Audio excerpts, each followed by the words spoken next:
with the economy right now? We have Trump with his tax cuts. We have tariffs. People are talking about trade wars, and the central banks, they're talking about raising the interest rates. So we have all of this and unwinding and other things. We have all of this happening at the same exact time. Is this a recipe for disaster, or is this something where it's going to help the economy and we're going to see good days ahead? Oh, okay. Well, actually, it's a recipe for disaster because everything is so stretched. And these experiments have now been going on, this current round of experiments, since 2008, so for 10 years. And that means that all of the fiat money assets that were targeted for reflation are really bubblicious. And now they're trying to undo these experiments. Well, they didn't know the impact that it was going to have going in, and they sure don't know the impact that it's going to have going out.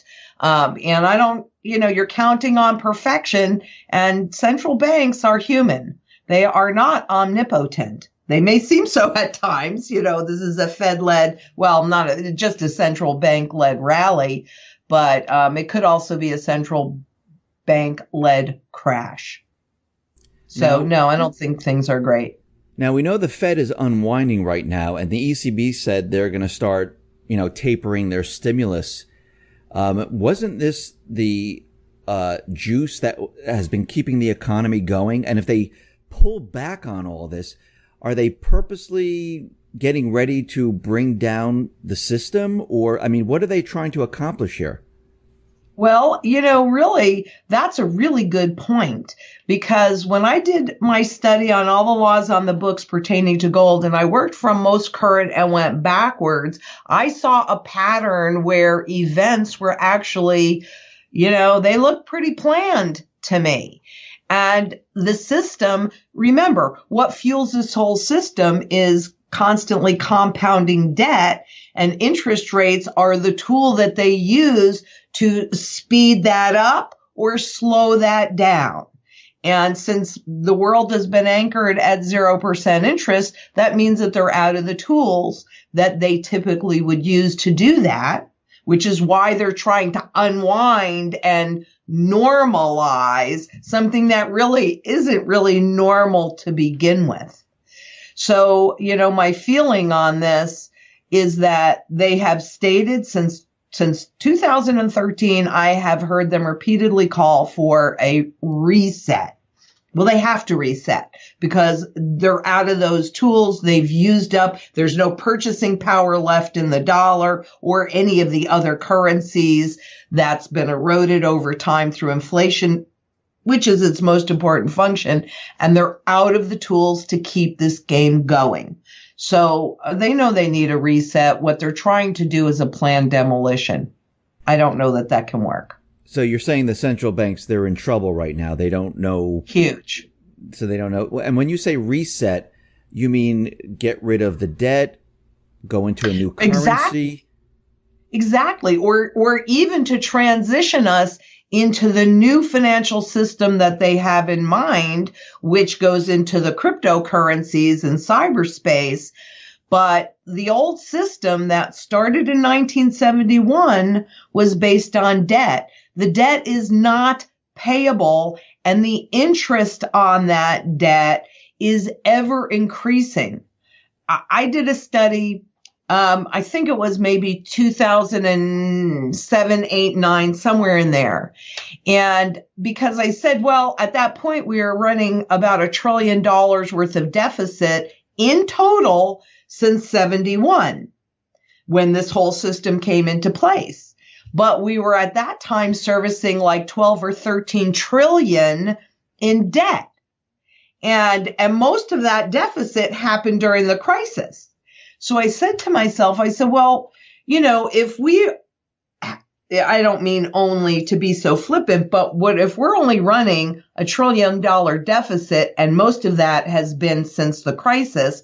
Why in the world are we servicing 12, 13 trillion in debts? So, on the Fred, you can get all that data and really understand what a deficit is.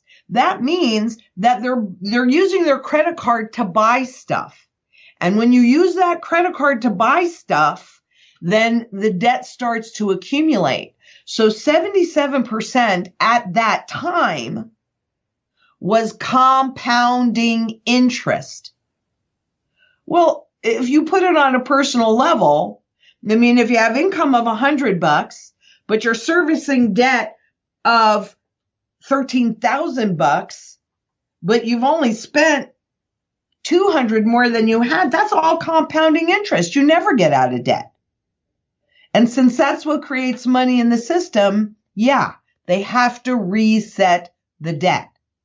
And the US dollar or the Japanese yen or any of them are debt instruments. They just don't pay interest.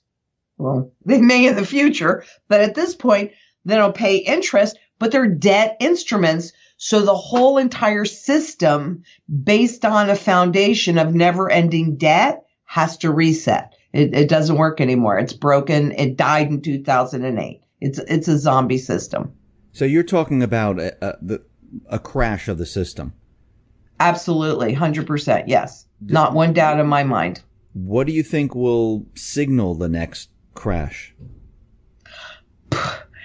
I think we've been getting signals for quite some time. I know that I've personally been talking about pattern shifts and showing people these pattern shifts really that have been speeding up since October pretty substantially, with insiders really, running for the exits. And the insiders are the heads of the corporations, the boards of directors, the CEOs, the CFOs. So I look at what they're doing, and we've also seen global central banks, not in this country, not Canada, but everywhere else, massively accumulating gold. And gold is a savings-based currency. So that's why they're accumulating it, because they're preparing for this debt, this whole reset of the debt. Yeah, Hungary is asking for its gold back now. They want to repatriate their gold. China and Russia. You should all repatriate it. Yeah. How about the U.S.? Is the U.S. bringing back gold, or do you think they still have gold? I mean, I don't think out there. He held up a gold bar. Yeah. Well, the gold bar is there, but who owns it is questionable. Okay. So, no, the U.S. is not calling for repatriation because presumably we have all of this gold. And, I got to be honest with you. I hope that's true. I don't believe it to be true with all the leasing and all of this that's been going on. But I really hope that it's true, because any individual knows. I mean, quite frankly, who lives a life unscathed, right? We all go through financial crisis, not to the scale that is, but on an individual basis, and we're all key to our families. Well, you make some mistakes fiscally. If you have savings, well, then, okay, you can throw money at it and you can get out of that crisis. If you have no savings when that happens, how do you get out of that crisis?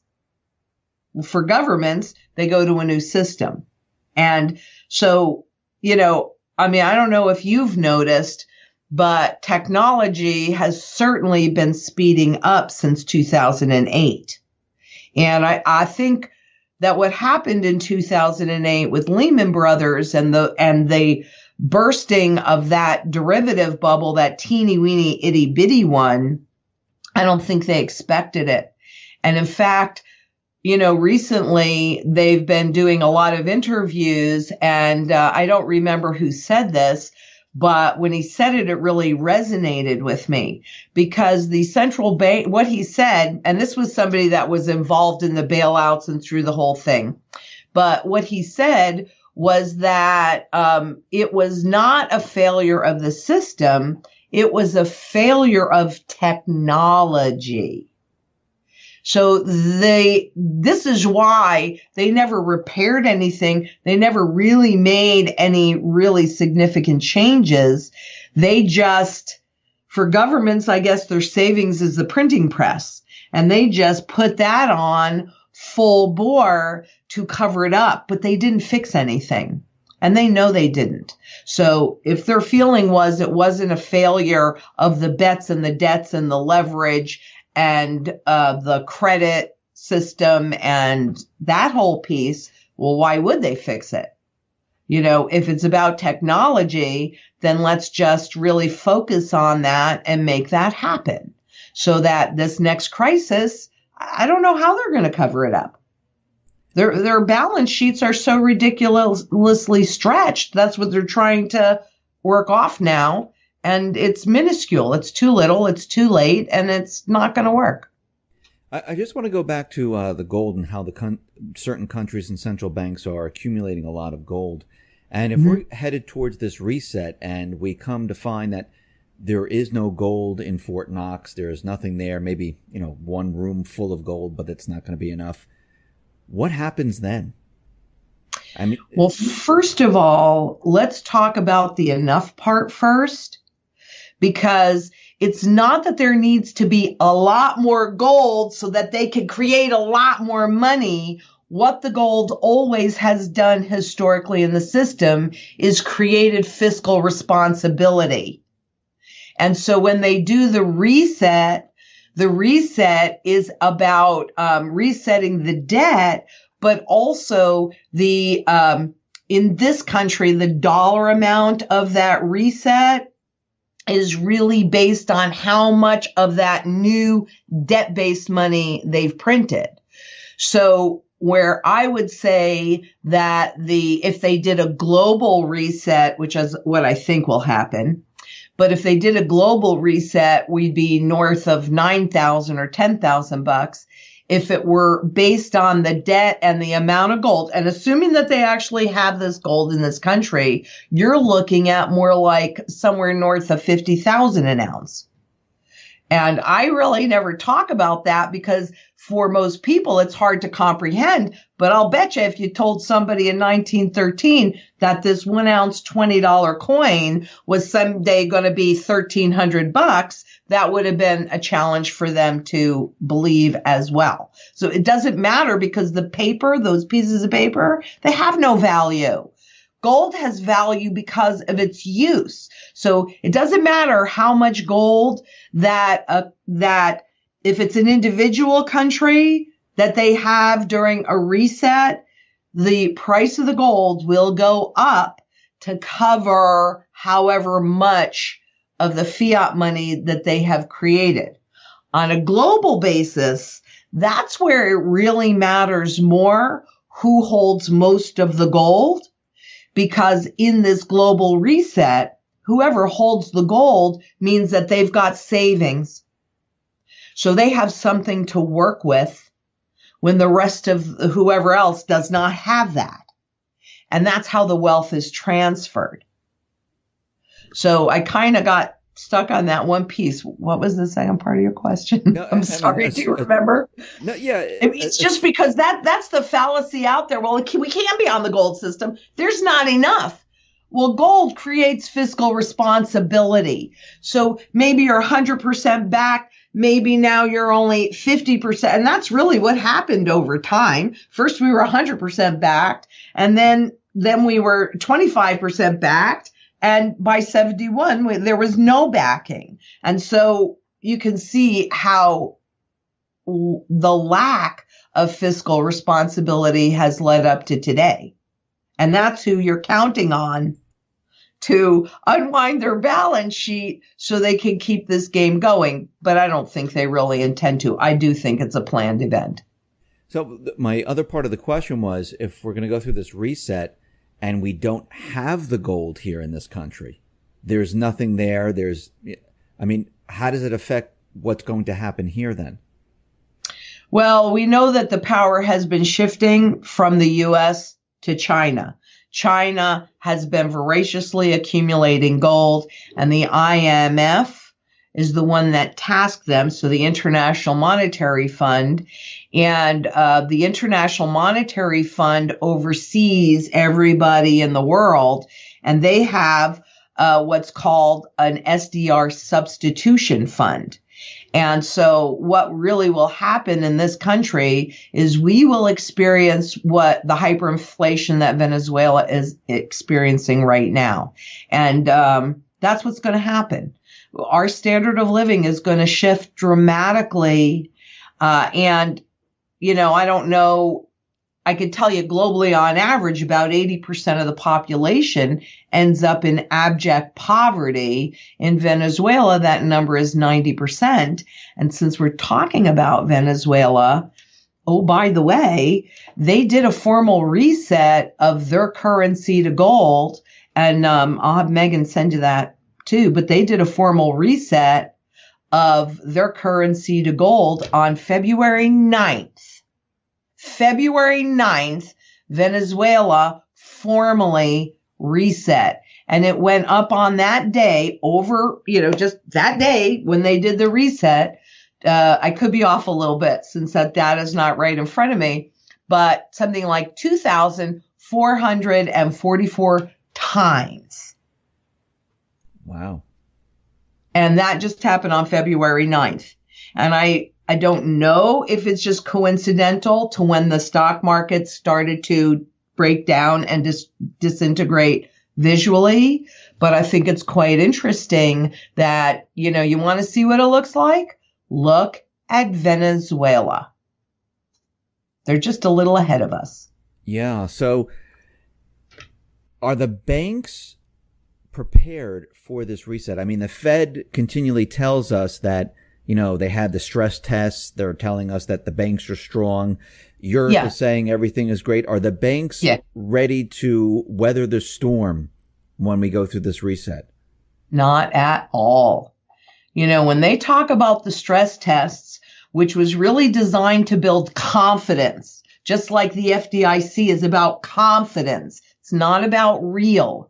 But according to the most current stress tests in this country, Morgan Stanley is the riskiest bank, and they're at something like their leverage ratio, because they've got to make it so that you don't understand, is something like 3.57 or 3.58%. Deutsche Bank is 1 point higher. So I think Morgan Stanley's 3.7 and Deutsche Bank is 3.8. What that actually means is that for every $3 worth of equity, they borrowed $97. If the value of that equity drops below that, they are insolvent. And we are not even talking about all of the trillions and quadrillions of derivative bets on top of that. No, the banking system is quite weak. It is not strong at all. And there's no more room for bailout. Though they'll do it. There's bail-in. Yeah. Do you think they're going to be using the bail-in documents that they created, and they had a test in Cyprus to see how it works? They did it in Greece. Mm-hmm. So the answer is yes, 100%. That's why they put them in place. Yes. Now, I've been looking at, and we spoke about this before, but I was looking at cryptocurrencies, and when there is a bail-in and we're going through a reset, yes, you can have gold and silver, because if you have physical, you're outside of the central banking system. You're holding it in your house. Nobody can touch it. I mean, they can raid your house and take it, but you can take it with you. You can store it someplace. You can bury it. It's completely out of the system. When the reset's finished, you can dig it back up, and now you have all this gold and silver. It's repriced, and you basically insured your wealth. It might not be possible for everyone to take their entire currency out of the bank and, get as much as gold as they possibly can. Maybe they can, maybe they can't. But when I look at cryptocurrencies, this also allows you to take your funds out of the system. So if there is a bail-in, all you have to do is take those dollars, the currency, send it to an exchange, and then from that exchange, buy Bitcoin and basically send it to your offline wallet. Your offline wallet can travel with you anywhere you want to go, as long as you have your private and your public key, because the ledger can be rebuilt at all times, and you always know what you have. So to me, besides gold and silver, this is one of the first ways where if there is a bail-in or something like that, people, instead of rushing down to the ATM, trying to get as much cash or standing online, they can push a button online and remove as much as they possibly can very, very quickly before the banks start to figure it out, before everything, gets shut down completely. I mean, I'm sorry, but you really think the public is going to know what's going on in the banking system falling apart before the banks do? No. I mean, come on. So there are two parts of that question. The very first part, where you were talking about gold and silver. Okay. First of all, when I was looking at all the patterns in the money cycle and what happens to all asset classes during these transitions, and I've personally done those studies. So, what it is when the system crashes, and I'm going to come to Bitcoin in a second because I love that you brought that up. But when the system crashes, okay, it is not that you're going to take your gold and silver and bury it in the backyard and wait until after everything is over and then you're going to pull it out. And now you've got gold and silver, okay? What you need to do to be prepared is you want to think about your standard of living and do what you can do to sustain that. So it's food, water, energy, security, community, silver and gold barterable, so small fractional pieces, because you're going to actually use that to go to the grocery store and purchase those blueberries or whatever, that tank of gas, etc. Because when this thing really does blow, it is most likely to get pretty local for a minute or two until they start to work things out. The gold is, yes, you want a kind of gold for wealth preservations, but it's not so much to bury in the backyard as it is to take advantage of the opportunities that always come up during these transitions. So it's not really a static kind of tool. It's actually quite an active tool. It does not have to pay you interest because it is the safest thing that you can do. In this country, nobody's really akin to accumulating gold and silver. So nobody's really going to think that you have it. You just have to be quiet. But the function of gold and silver coming into what we're dealing with is absolutely critical. So is cash. You want a certain level of cash out of the banks because we are not going to know 1 second before we're going to lose access to it. And frankly, the more digital it is, the more control the banks have over it. So now, perhaps if you have that cash out of the system, because there are restrictions on that, and that's another story for another day. But if you have that cash in the system, when they do the bail-in, look, banks have not loaned to each other since 2008. And that was a big part of the funding to keep everybody's wheels greased, this credit market wheels greased. So everything went on the central banks. But while in theory, remember, 1996 is when the NSA white paper on cryptocurrencies came out, and look at the index, look at the verbiage, and look at how we talk about them now.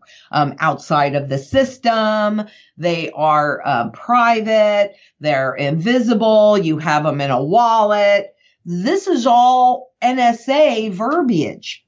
We have adopted it. We think that it's outside of the system. But if you look at what happened in 2015, now when was Bitcoin burst onto the scene? It was either March of April of 2009. When did QE start? March 9th of 2009. Do you think that's a coincidence? 'Cause I don't. Well, I think it was a planned type of currency that was put out there, and maybe to be an alternative to the central bank fiat system. I mean, if you can look at it. the government put that out there and then used their brilliant perception management, they've got lots of practice at this, to make you think that it's outside of the system, when in reality, it is the system that they want you to adopt. Is that a possibility in your mind? Well, it could be, but it would be very difficult because the ledgers are not just here in the United States. The people can set up these systems across the globe. So even if you take down all the systems here in the United States, you still have them in many other areas where you can still access everything that you need. So, and what about the IMF? The members of the IMF are almost every Treasury Secretary and almost every central bank chief. And we may see conflict between the U.S. and China and the tariffs and all of that, but those guys at the IMF, they have coordinated a global reflation, admittedly so. So you're right. And in that, and I'm not saying that you shouldn't have some cryptocurrencies, because if you need to do something that is not local, then that might be, and the banks have bailed in, then you're going to have some opportunities there. So I view it more like cash, because recently, because I did a thing on it, the Bank for International Settlements did this whole report on central bank cryptocurrencies. And in it, you can see in the money flower that most of the cryptocurrencies are held within the realm of the system. There is a small area for private cryptos, but that could be gamers, that could be, many other things. The biggest area, if you look at it, that is actually outside of the system is gold money. So you can look at the flower and you can see this. I'm not saying you shouldn't have cryptos, but that is, in my opinion, with all the time that I've spent in there, that is the system that they want us to go to. And if indeed it is immutable, if it is, then they have to burn off all of this debt and all of the derivatives to transfer into that system. And I think that's what the reset is about. Well, I think the crypto market will be will move forward without the central banks. There's absolutely no reason. I'm sure it's moving forward. Yeah. I mean the whole. I mean, this is from what I see.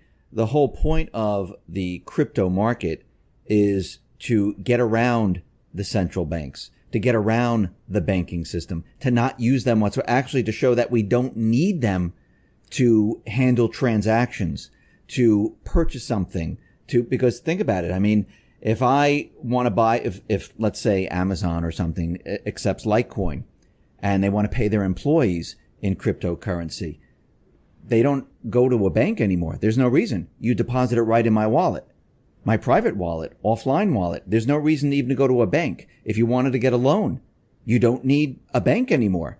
They have coins, Salt is one of them, where you can get a loan. You don't need the banking system. You don't need JP Morgan Chase. You don't need Citibank. You don't need the IMF. You don't need any of this. All of this could go away. Okay. So let's think about that. What is the banking system but an intermediary, right? They're an intermediary. So what you're saying, and it's an accurate, what you're saying is that, okay, you no longer need the banking intermediary to create that transaction, but you still need a network of computers and you have all of those exchanges. So has that really gone away or is it shifting? And look at the involvement that has taken place from not just the banks, but the corporations in 2015 and 2016. I mean, look at all of the patents that they have been publishing and the central banks.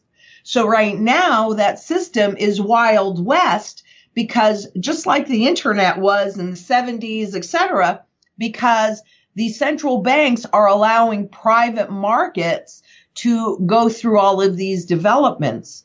What nobody knows at this point is what will survive. And it's not so much the cryptocurrency. That's what they want us to use because they've already gotten used to what they call dematerializing, really how you hold your wealth.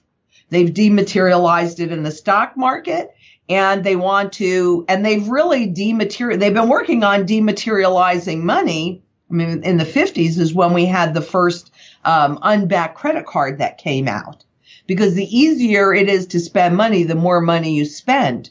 But let's say, and I am really certain that that is the future of money, are these algorithms. But you made a great point in how many there are out there.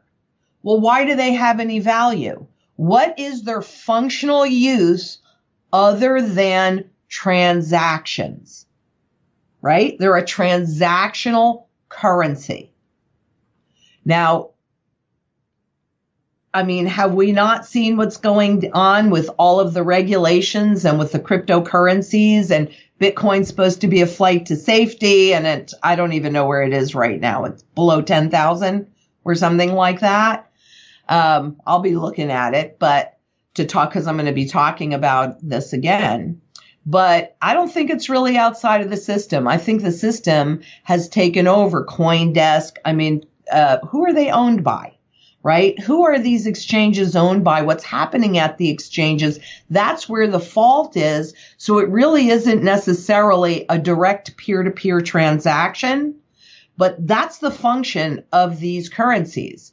So basically, where money was originally, and the need of money was about a way to fairly value your labor, and then if you had any excess, to store it for future use with the same level of purchasing power, that's the function of gold, and that's what gold has done for 6,000 years.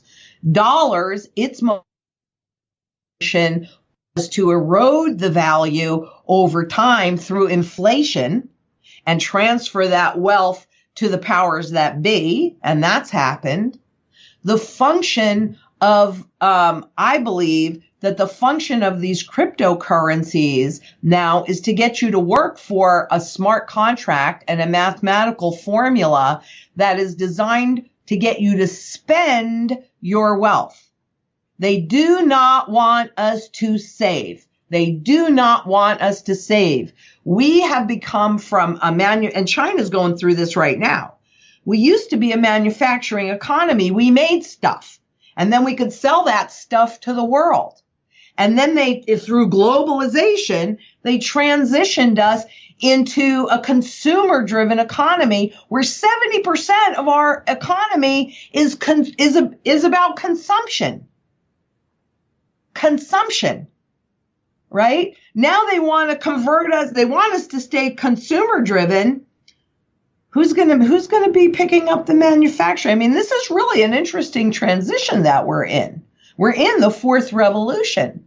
But they want us, these cryptocurrencies that are the ones that are coming out that are designed to hold title, like AC Chain. I mean, there are some others that are coming out too that actually hold title to tangible assets.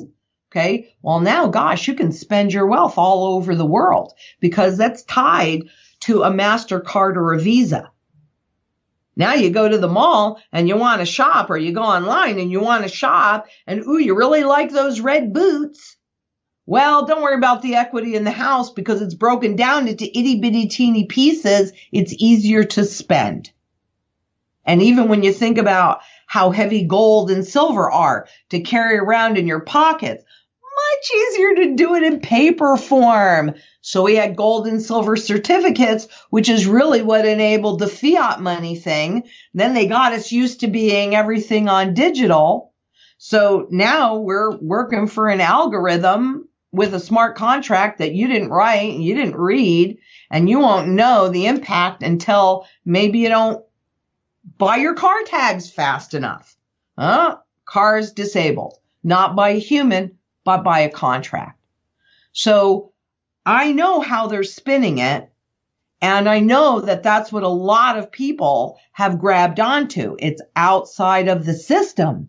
It is decentralized because, hey, there's computers all over the world. So a fail here means that it can still go on. But there is no way on God's green earth. I mean, I am just as certain about this as I am that my name is Lynette, that central banks are going to give up control. The banks are shifting how they intermediate those transactions, but the central banks globally will not give up that control so easily, and certainly not to a computer formula that they can legalize, put different things around, etc. That to me is really about, they've gotten all your purchasing power, according to the Federal Reserve, out of the dollar, there's 4 cents left. And now they got to go for principal. And to me, that's what that's about. I don't feel safe in it. I'm not saying I won't do it, because when that's our tool of barter, I'm going to have to use that too. But if I have a choice, I will never put any of my tangibles title, if I have a choice, onto a crypto coin that can then be used. So it's all psychology. It's all perception management. I won't do it if I have a choice. I will do it if I don't have a choice. But yeah, for me, that's what it's about. So when this reset comes and you know, the dollar, I mean, will the dollar be the reserve currency anymore, or is this it can? No, you know, what it means to be the reserve currency is that if you are going outside of your borders to buy something, you have to do it right now. Well, not really so much with dollars. So that's a huge advantage. But in 2002, frankly, we no longer attracted enough buyers of our debt. And so that really started shifting. And in 2005, Russia already disallowed valuing their assets in terms of dollars. So that's actually been shifting for quite some time. No, you know, this one I can't guarantee, but I'm certain that it will be the IMF's SDR, and it will be sold because the SDR is actually a basket of currencies, and it just stands for special drawing rights. It's just a name, just like the dollar is a name. It doesn't mean anything, but it's a basket of currencies. Right now, China's been included in that currency basket in October of 2016. But it's the euro. Let's see. It's the euro, the yen, I should put this in there. The Chinese yuan now, the US dollar, and the Swiss franc, British pound. Okay. That's what's in there. Or no, I'm thinking of the dollar index. I'm sorry. But there's just a few of the currencies that are in that basket. They're going to add more. They're going to delete and not delete, but I'm sorry. Let me get a little drink of water. Dilute the power in that SDR basket. So right now we still have the greatest percentage, but China is coming up fast, and China's creating relationships. And as they add more currencies, the power will be diluted more and more and more.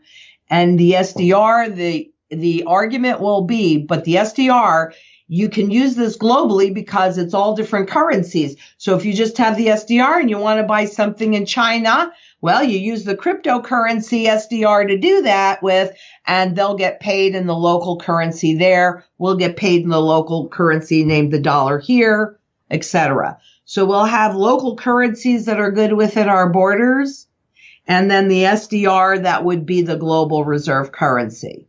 And that means all those dollars are coming home for those that are outside there through that substitution fund.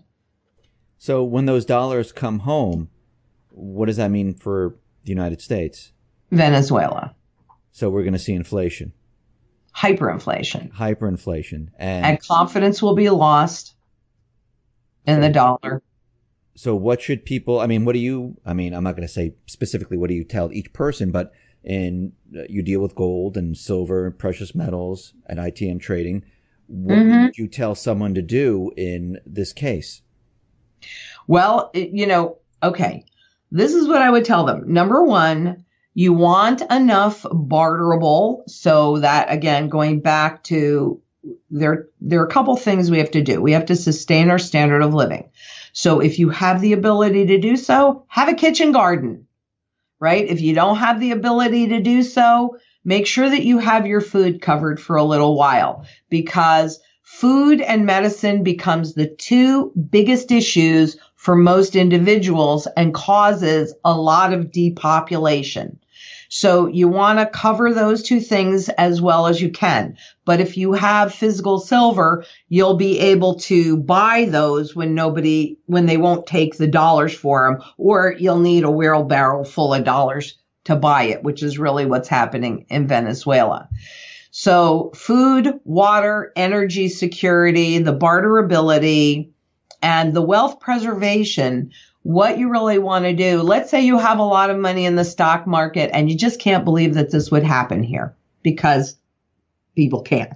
Okay. Well, you want to have the right mix and kind of gold so that if I'm right and we go into hyperinflation and the wealth that's in the current system gets locked in there, well, no problem, because like we saw in Venezuela, when they just reset the value of gold, it went up, 2,400 times, right? That will recoup that.